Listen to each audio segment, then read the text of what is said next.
SwayamPrabha. Digital India. Educated India.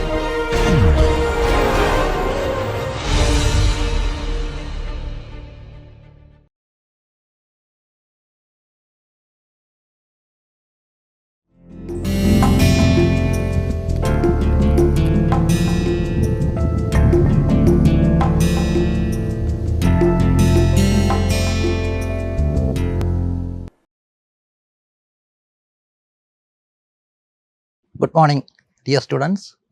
Welcome to my class. This is lecture number 24. In this lecture, we will be discussing the annexation of two Indian states, one Sindh and the second one Punjab. In these previous lectures, we discussed that Mysore, Marathas, Bengal, Carnatic were brought under the control of the English. In addition to the introduction of the subsidiary alliance system with Nawab of Oudh, Nizam of Hyderabad, either most of the states were subdued or brought under English East India Company's control through the imposition of subsidiary alliance.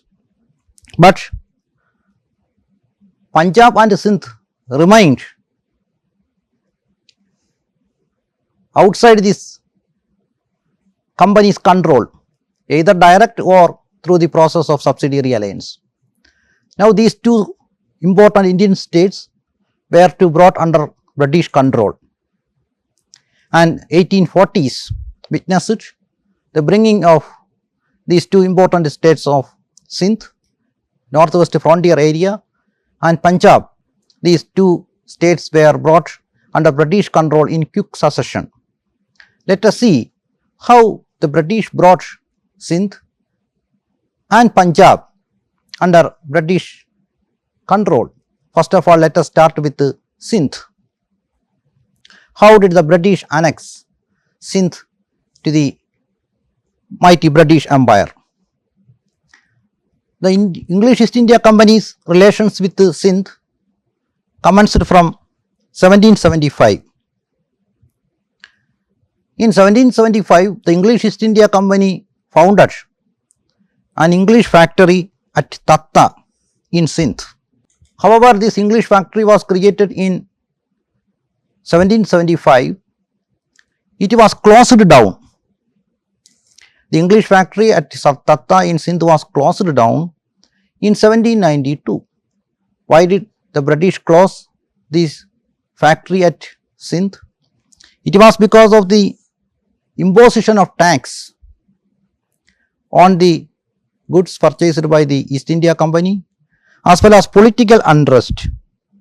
It was because of the political unrest and fiscal imposition the company closed down its factory at Tatta in Sindh.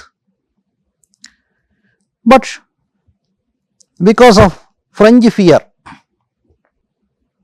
Lord Minto sent a British mission to Kabul, Persia, Lahore and Sindh in the first decade of the 19th century. The Amirs of Sindh, the rulers of Sindh came to be known as Amirs. There were a number of Amirs. They together run the administration of Sindh. So, the rulers came to be known as Amirs. There was not a single ruler, but a confederation of rulers. They came to be known as Amirs. They administered Sindh. Following a mission sent by Governor General Minto, the Amirs of Sindh promised not to allow French in their dominions, and a treaty was entered between the Amirs as well as the British during the period of Lord Minto. Then another treaty was signed in 1820. It was the renewal of the first treaty signed between the Sindh and the British. The first treaty was signed during the period of Lord Minto as the Governor General between the Amirs of Sindh and the British. The treaty was renewed again in 1820 during the period of Lord Hastings as the Governor General. Lord Hastings wanted to establish British paramountcy in India. So, in this treaty, a new article was also included. What was this new article? Americans were also not be allowed to settle in Sindh. Earlier treaty during the period of Minto, only the French was not allowed to establish in their territory of Sindh, but now Americans were also to be excluded from establishing at Sindh. Under this treaty signed between the Amirs and the British, the border dispute between the Sindh and the English also settled. In 1831, it was during the period of Lord William Bentinck as the Governor General, Alexander Burnes was sent for an exploration of Indus. He was sent to study about the Sindh, its geographical location, importance of the river Indus, and the measurement of the area. Alexander Burnes was sent as a mission to Sindh. In the following year, that is in 1832, William Bentinck, the Governor General, sent Colonel Pottinger. Pottinger was sent to Sindh to sign a commercial treaty with the Amirs of Sindh. Now, a commercial treaty was entered into between the Amirs of Sindh and the British. What were the terms of the treaty? Now, let us see the terms of the treaty signed between the Amirs of Sindh and the British in 1832 during the period of William Bentinck as the Governor General. It would give free passage to British travellers as well as the merchants through Sindh. Free passage was granted.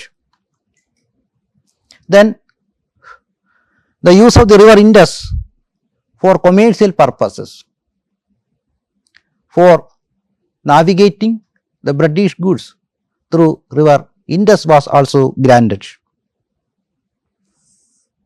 In return, the British promised that no English merchants would settle in Sindh, and these travellers and visitors from English side would have a passport to visit Sindh. Pottinger was stationed at Sindh as the political agent of the British. He was stationed there to oversee the functioning of the state in Sindh.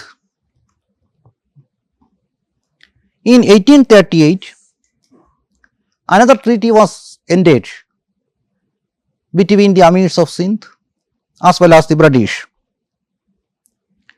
The Sindh signed this treaty fearing Ranjit Singh attack of Sindh. That is why the Amirs ended this treaty with the British.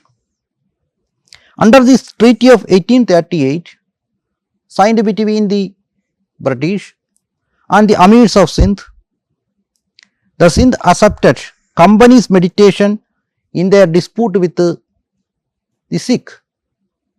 In all disputes between the Sikh and the Amirs of Sindh, the English East India Company would take mediation, would be taken by the English East India Company. The English East India Company would play the role of arbiter in all disputes between the Sikh and Sindh. Secondly, the Amirs of Sindh agreed to station a resident at a Sindh capital Hyderabad. So, a resident was also stationed at the capital of the Sindh at Hyderabad. Thus, by this treaty of 1838, the Amirs virtually came under British protection.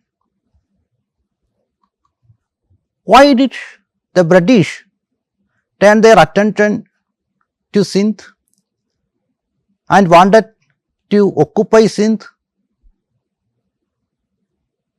in a time being? Because they feared Russian attack through Afghanistan. That is why they wanted to occupy Sindh. In case of a possible Russian attack through Afghanistan to India, and in order to exert its influence on Afghanistan, the British was eagerly looking to occupy Sindh. These were the reasons why the British turned their attention towards Sindh, and later they completely occupied it. In 1839, another treaty was imposed on the Amirs of Sindh. This treaty was not voluntarily made between the Amirs of Sindh and the British. It was forced on the Amirs to enter into a treaty with the British.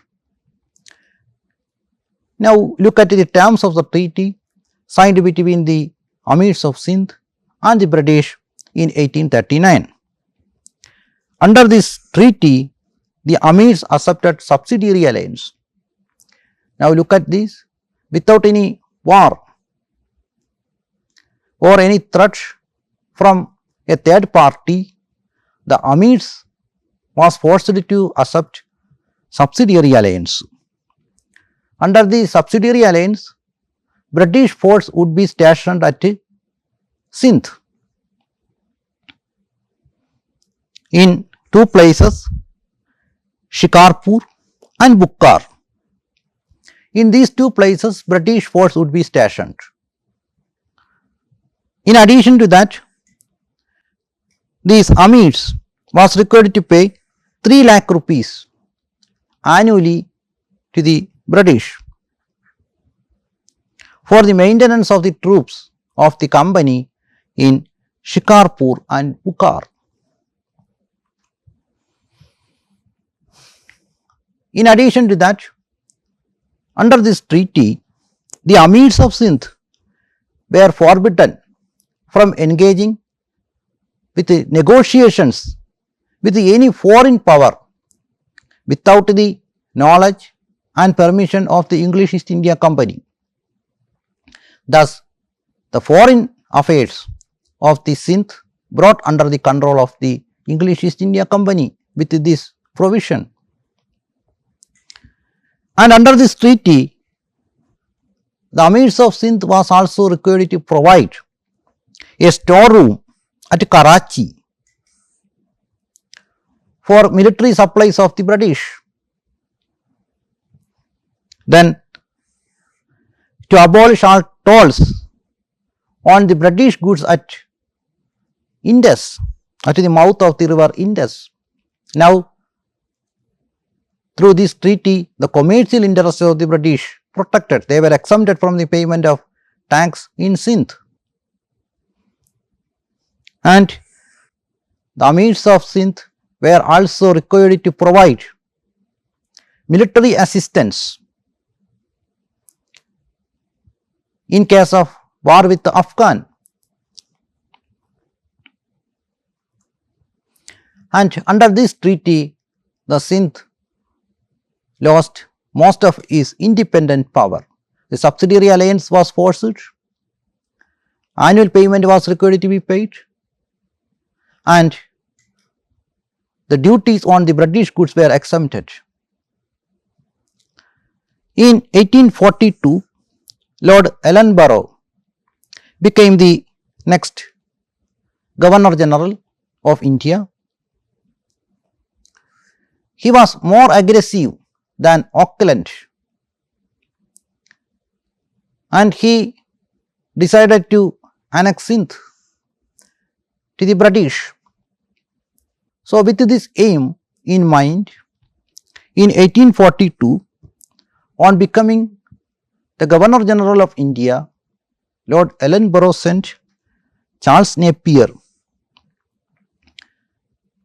as the resident of the British at Sindh.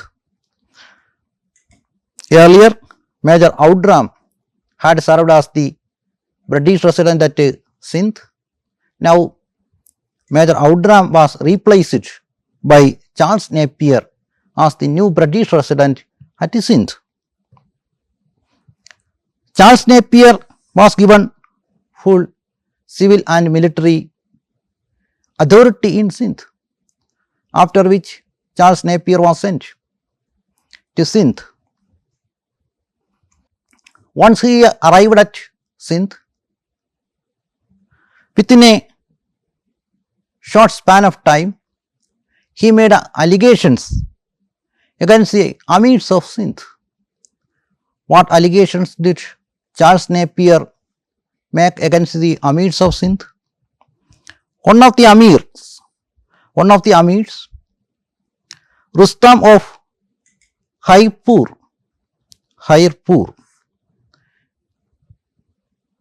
certain allegations were levelled against Amir Rustam of Hairpur. What were the allegations levelled against this Amir Rustam of Hairpur? Maltreatment of the British public servants, obstructing the navigation of the British ships through Indus River, illegal imprisonment of British subjects. These were the allegations levelled by Charles Napier, the British resident at Sindh, among one of the Amirs, that is Amir Rustam of Hairpur. Against him, these allegations were levelled by the British resident Charles Napier. Similar type of allegations were also levelled against Nasir Khan of Hyderabad. In these allegations, a new treaty was proposed by the British. Then again, the former British resident at Sindh, James Outram, was sent as a commissioner to Sindh to enter into a new treaty with the Amirs of Sindh. James Outram, he had earlier served as the British resident at Hyderabad, the capital of the Sindh. Now he was sent to Sindh to enter into another treaty with the Amirs of Sindh. What were the provisions of this newly proposed treaty by James Outram?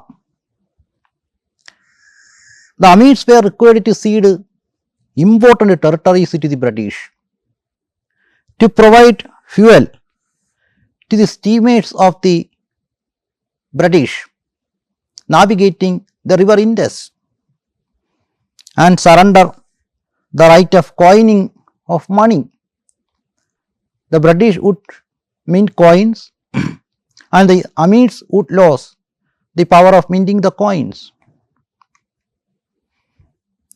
These were the provisions of the treaty proposed by James Outram. He was sent as the commissioner of Sindh to sign another humiliating treaty with the Amirs of Sindh. Now the British had made up their mind to occupy Sindh. In this background, this treaty was forced on the Amirs of Sindh. However, the provisions of this treaty were humiliating. The Amirs of Sindh were ready for submission, seeing the military superiority of the British. But Charles Napier, he was the British resident at Sindh. He was eager to commence hostilities. He was eagerly waiting to break out hostility with the Amirs of Sindh. Thereby, Napier could get an opportunity to annex Sindh to the British. So, this treaty was forced upon the Amirs to provide a chance to engage in hostilities with the Sindh and finally to annex Sindh to the British territories. These terms of the treaty served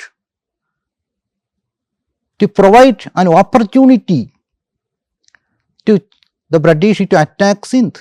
This was the main intention behind the treaty, and the terms of the treaty were humiliating. However, the Amirs of Sindh were ready to accept the terms of treaty.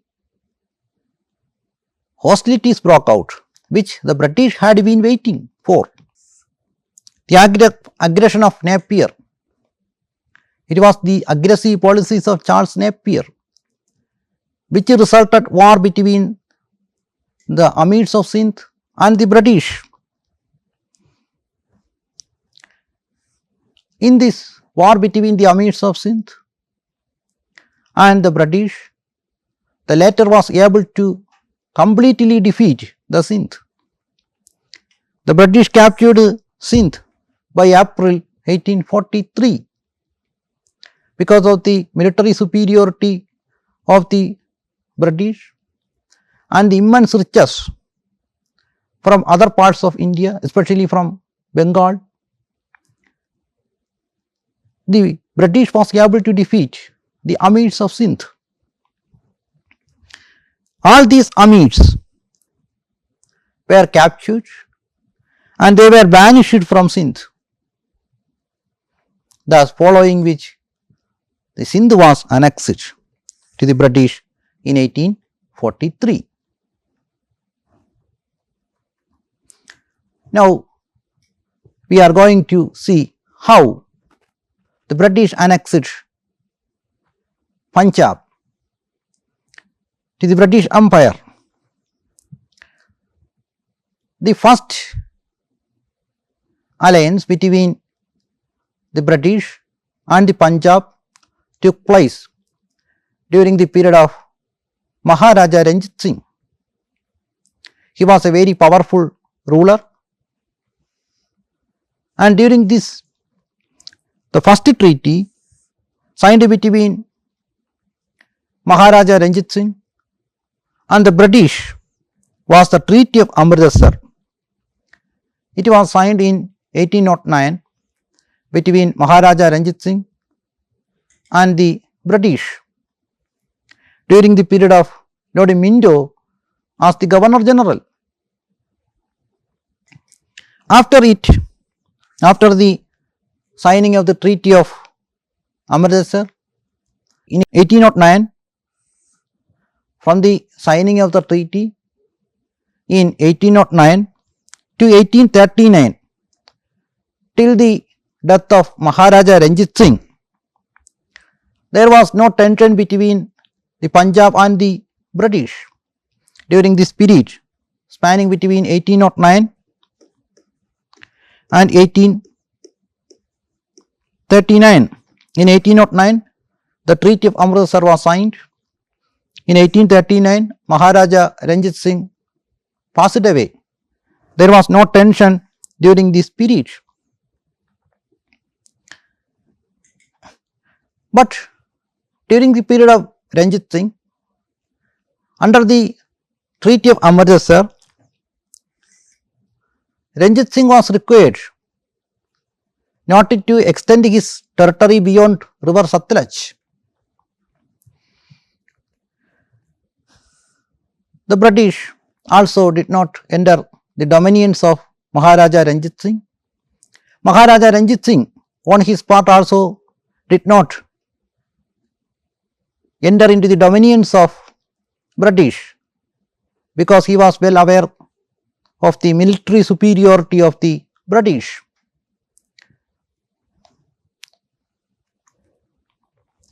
But what did after the death of Maharaja Ranjit Singh? The successors of Maharaja Ranjit Singh, most of them were weak, and there was a quick succession of government in Punjab after the death of Maharaja Ranjit Singh.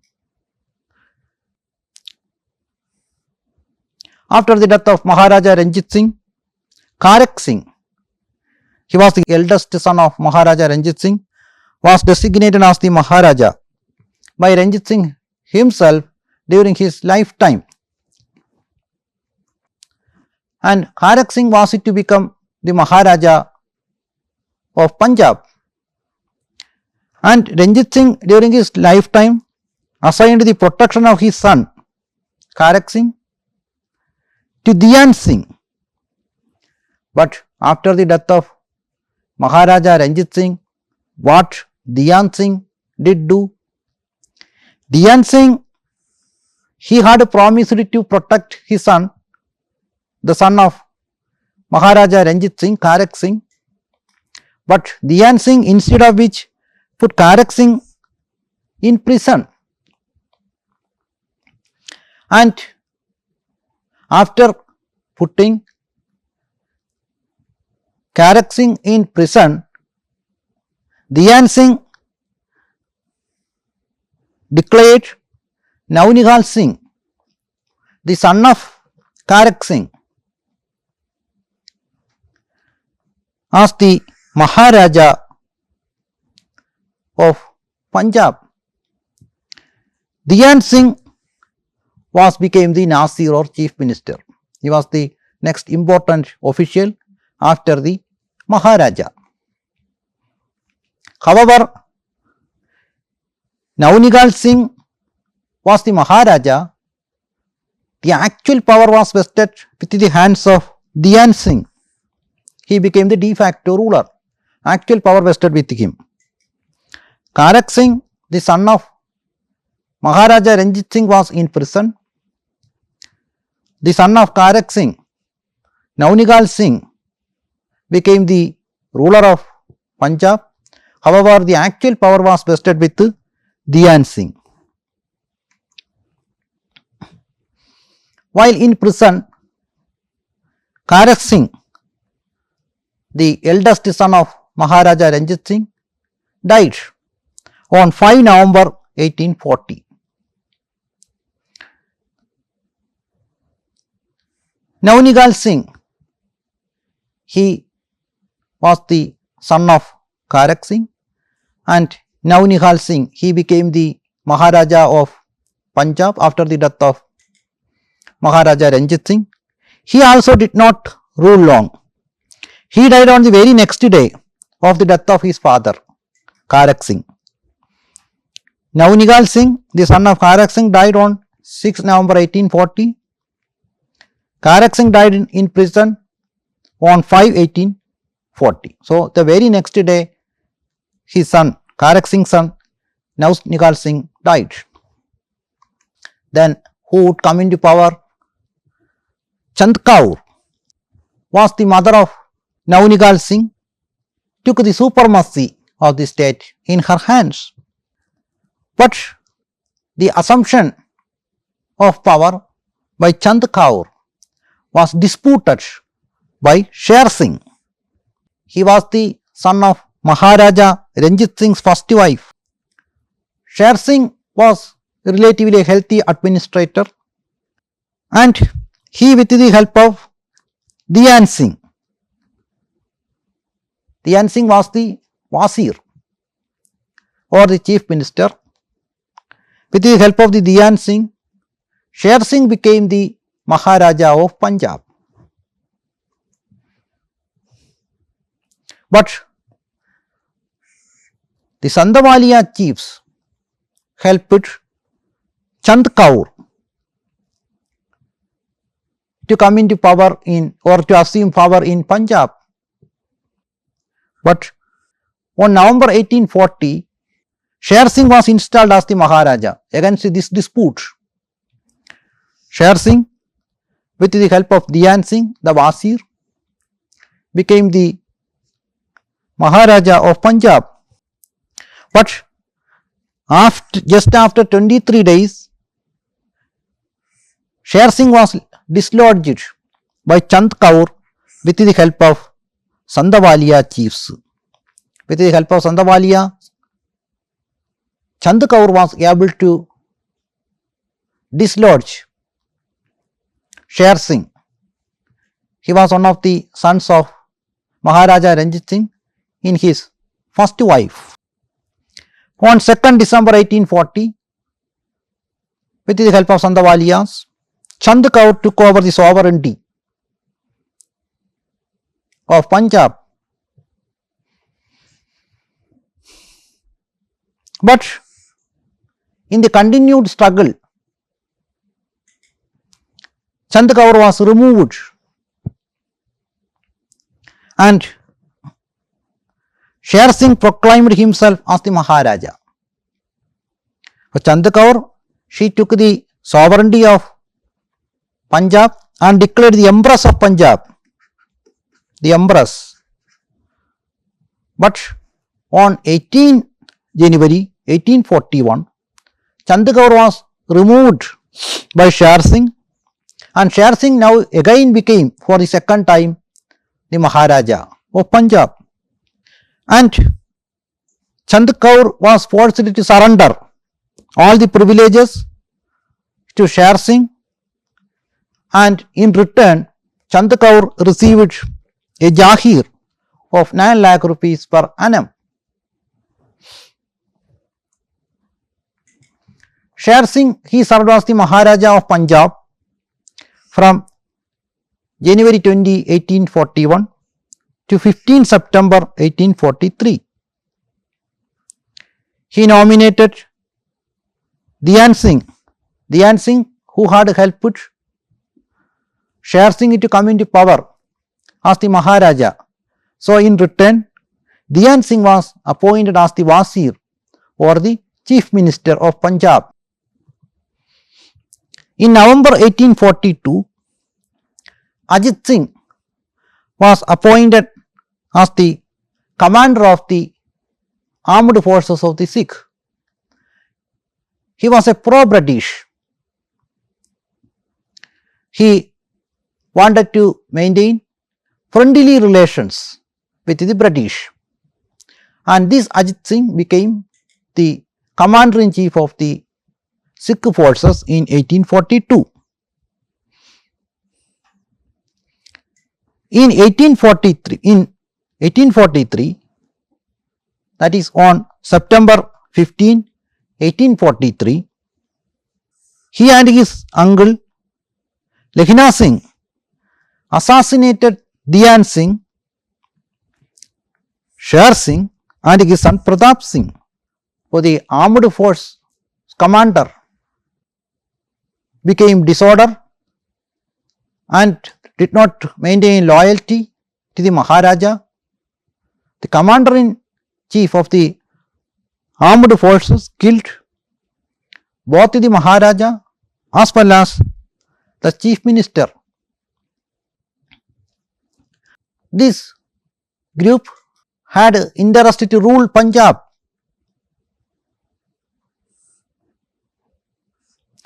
But Hira Singh, the son of Dhyan Singh, killed both of them. Killed both Lekhina Singh and the commander-in-chief Ajit Singh. Both Ajit Singh and the commander-in-chief Ajit Singh and Lekhina Singh were killed by Hira Singh. Hira Singh was the son of Dhyan. Now, Dalip Singh, he was the minor son of Maharaja Ranjit Singh, became the next Maharaja on September 15, 1843. Hira Singh,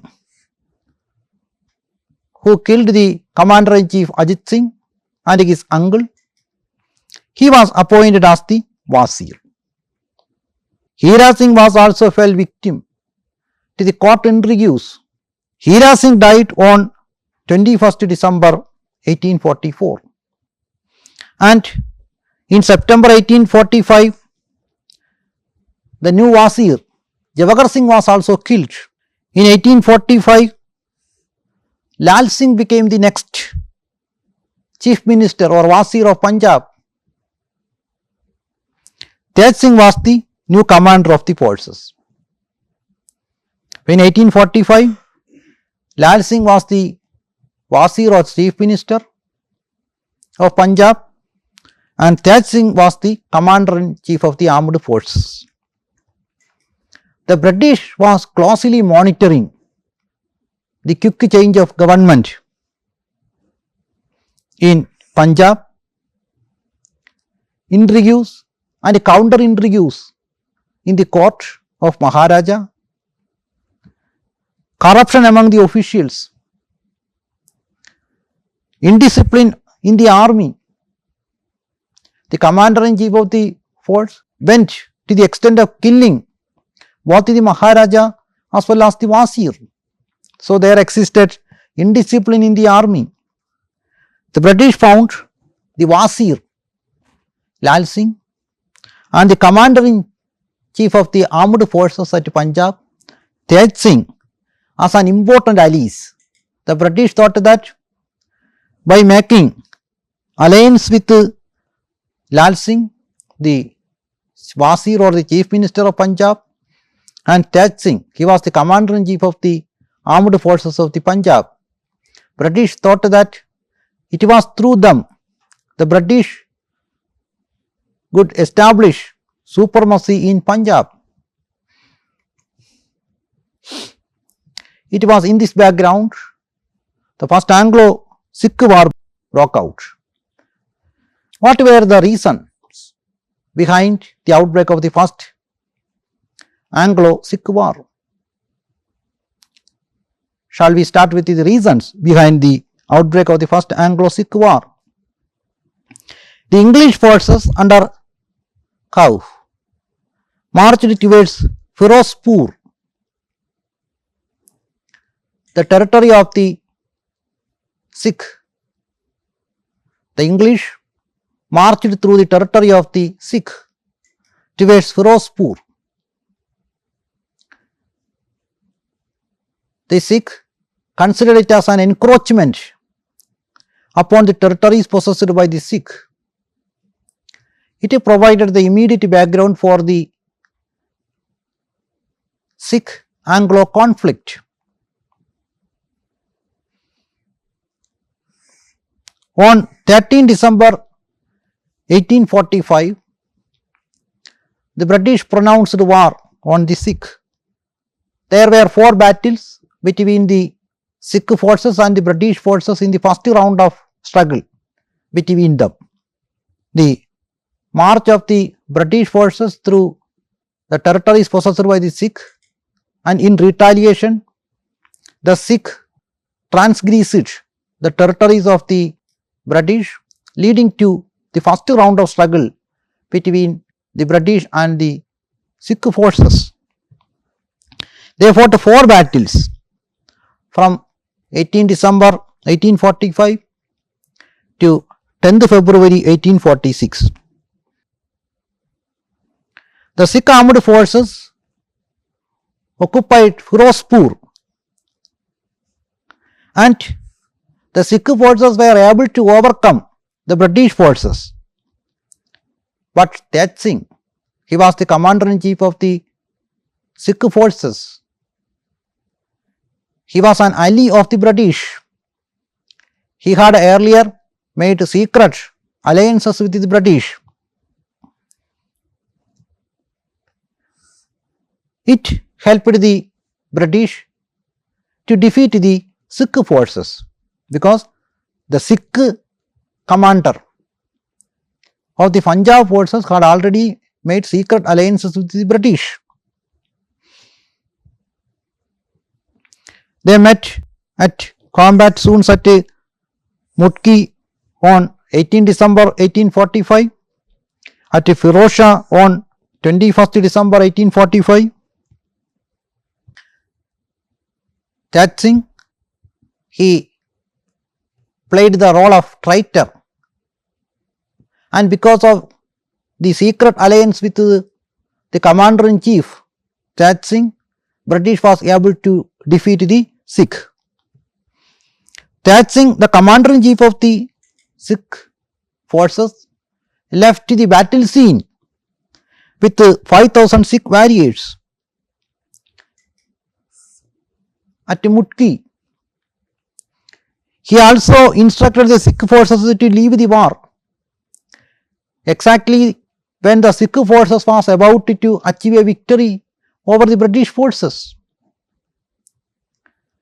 It was the conspiracy of the commander-in-chief That Singh which made the British victorious in the first round of Anglo-Sikh war, like the case of Battle of Plassey, where the commander-in-chief of Nawab of Oudh, Mir Qasim, played the role of a traitor. Likewise, That Singh, the commander-in-chief of the Sikh forces, acted as a traitor, which resulted the victory of the British. Sikhs were defeated. It was the disloyalty of the commander-in-chief That Singh which made the British victor. After the failure of the Sikh forces, a treaty was entered into between the Sikh and the British on 8 March 1846. This treaty came into known as Treaty of Lahore. Under this, the minor son of Maharaja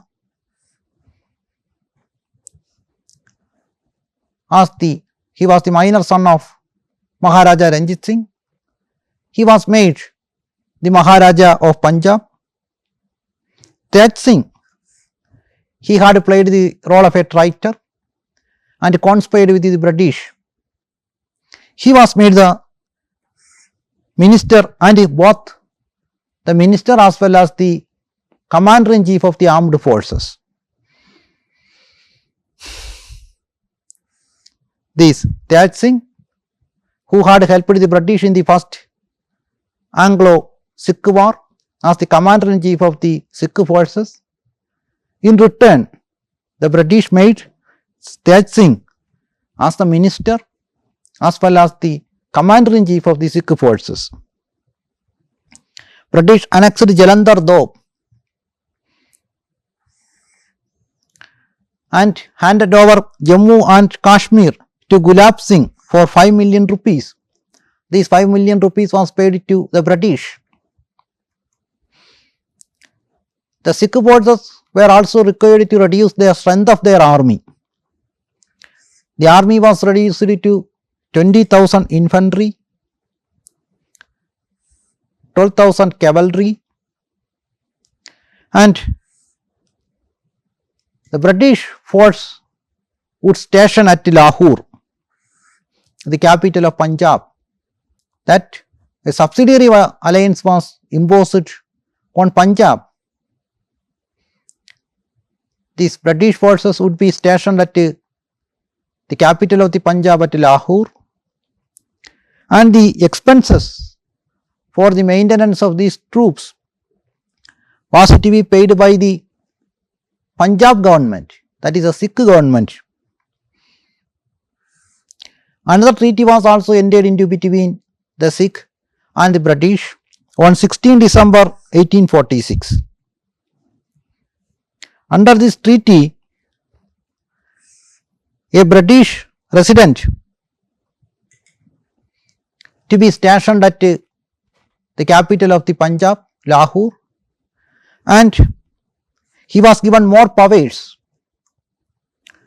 Now coming to the second Anglo-Sikh War.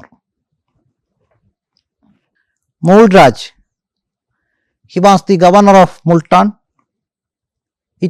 Multan had already been occupied by the British, and Mulraj, he had been serving as the governor of Multan. He rose in revolt. He was required to pay. Why did Mulraj rise in revolt? When Mulraj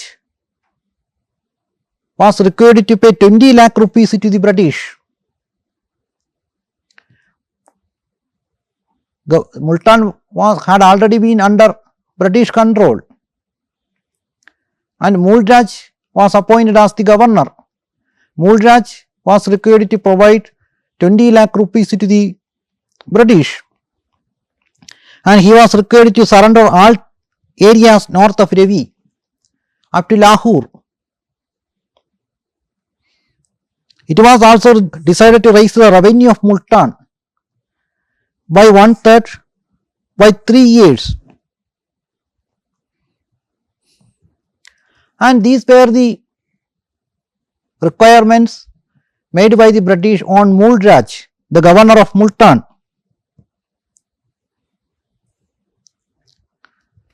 But Mulraj decided to protest because he was not able to accept the humiliating terms of the British, and in order to register his protest, he tendered his resignation. But in this background, the British sent 2 agents, Agnew and Anderson, to Multan with Khan Singh as the new Diwan. The British sent 2 British agents along with the Khan Singh. Khan Singh was to be appointed as the new Diwan of Multan. A small irregular force of 530 soldiers was also sent along with this party to Multan. But in this background, the people asked Mulraj to assume the leadership of the revolt against the British, and both these agents sent by the British were killed by Mulraj's people. These 2 British agents, Agnew and Anderson, they were sent by the British to Multan to settle the revolt of the Diwan Mulraj. So the British sent a large force to Multan to suppress the revolt. In July 1848, military operations were started against Multan. Mulraj was the leader of this revolt. Following the outbreak of revolt in Multan, uprisings also broke out in Punjab against the British. Dalhousie, who was eagerly awaiting an opportunity to occupy Sikh, considered the revolt in Multan as the uprisings of the Sikh as well. So following the outbreak in Multan, uprisings were also broke out in Punjab. This Multan uprising was considered by Lord Dalhousie not only the uprisings of the Multan but also the uprisings of Punjab as well. So it was time to start operations against the Sikh as well, and military operations were sanctioned against the Sikh, and the second Anglo-Sikh War broke out. The second Anglo-Sikh War thus broke out in the background of the uprisings of Mulraj in Multan.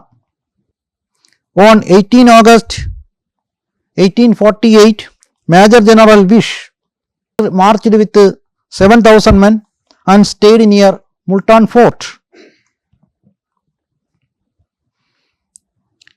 On 13 January 1849, the second Anglo-Sikh war broke out at Chilianwala. In the second round of Anglo-Sikh war, again the Sikh got defeated. In another war, in the second round of struggle, in the another decisive war fought between the Sikh between the town of Gujarat and river Chenab. In this war also the Sikh forces were defeated. In these two wars the Sikh were defeated. Following the defeat of the Sikh, on March 11, 1849, Sher Singh and his father handed over their swords to Major General Gilbert near Rawalpindi.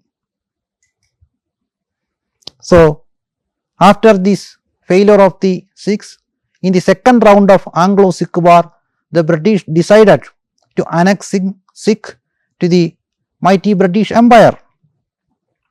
Thus, in 1849, the Sikh was annexed to the British Empire. Maharani Chand Kaur and son Dilip Singh were sent to England. Kohinoor precious stones was given to the Queen of Britain, which Ranjit Singh had taken from King of Kabul. The British agreed to offer £50,000 every year to Dilip Singh and his relatives as expenses. Later, Dilip Singh was also sent to England for education. The Punjab administration was taken over by a board of commissioners which began to run the administration of Punjab. Why did the Sikh fail in these two rounds of struggles between the British and the Sikh forces? No doubt it was the military superiority of the British, as well as they had huge resources both in terms of money, men and material. The British had superiority, while on the other hand the Sikh army was led by traitors. Even the commander-in-chief was a traitor. Then factionalism, intrigues and counter-intrigues in the court of Maharaja. There were different factions in the court. Dogra faction, Rani Jindan faction. All these provided an opportunity to the British to win over the Sikh. The army of the Maharaja had a composite, people belonging to different religions and castes like Gurkhas, Sikh and Hindus. It was a cosmopolitan army, but during the death of Ranjit Singh, indiscipline and disorder spread among the army. The Lal Singh, the Wazir and Tej Singh. The Tej Singh, who had played the role of a traitor, they decided to destroy the army. It was because of the conspiracy of Tej Singh, the commander-in-chief of the armed forces of the Sikh. The British was able to win the first round of struggle between the British and the Sikh forces. This Tej Singh and the Lal Singh, they wanted to make allies with the British,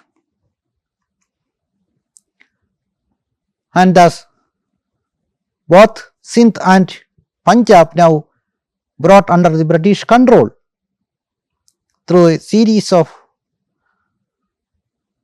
conspiracies made by the British. Now, why did the Sikh fail in the Anglo-Sikh War? What were the terms of the Treaty of Lahore? Charles Napier's observation, we have no right to see Sindh, we shall to do so, and a very advantageous, useful, human piece of rascality it will be. Comment on this. It was the observation made by Charles Napier, the British who had served as the British resident at Sindh. Thank you students for watching my class. Thank you.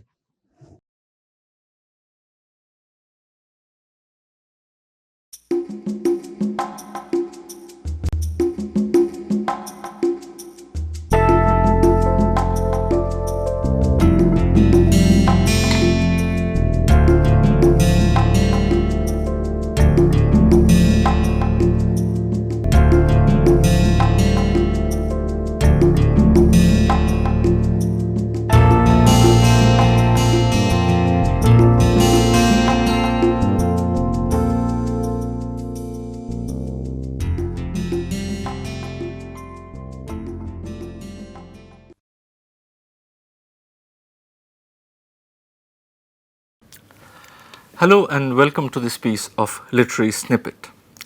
Perhaps the most popular literary genre after novel is the short story. Sharp, compact narratives whose charm lies not only in what is said but also in what remains unsaid. Today I'll be reading one of the shortest instances of a short story that I have ever encountered, and indeed, the very charm of this particular story that I am going to read out today lies in the way it abruptly ends. It is an ancient tale from Mesopotamia which has been retold by several authors, among whom the name of Somerset Maugham stands out. The adaptation that I'll be reading out is perhaps the closest to the one that Maugham wrote. The story is titled, in all of its adaptations almost, as Appointment in Samarra. Here is the story. A merchant in Baghdad once sent one of his servants to the market. The servant was supposed to buy provisions for the merchant, but when he returned, he came back empty-handed. Indeed, the servant had all gone white, and trembling with fear, he told his master that he had met death in the marketplace.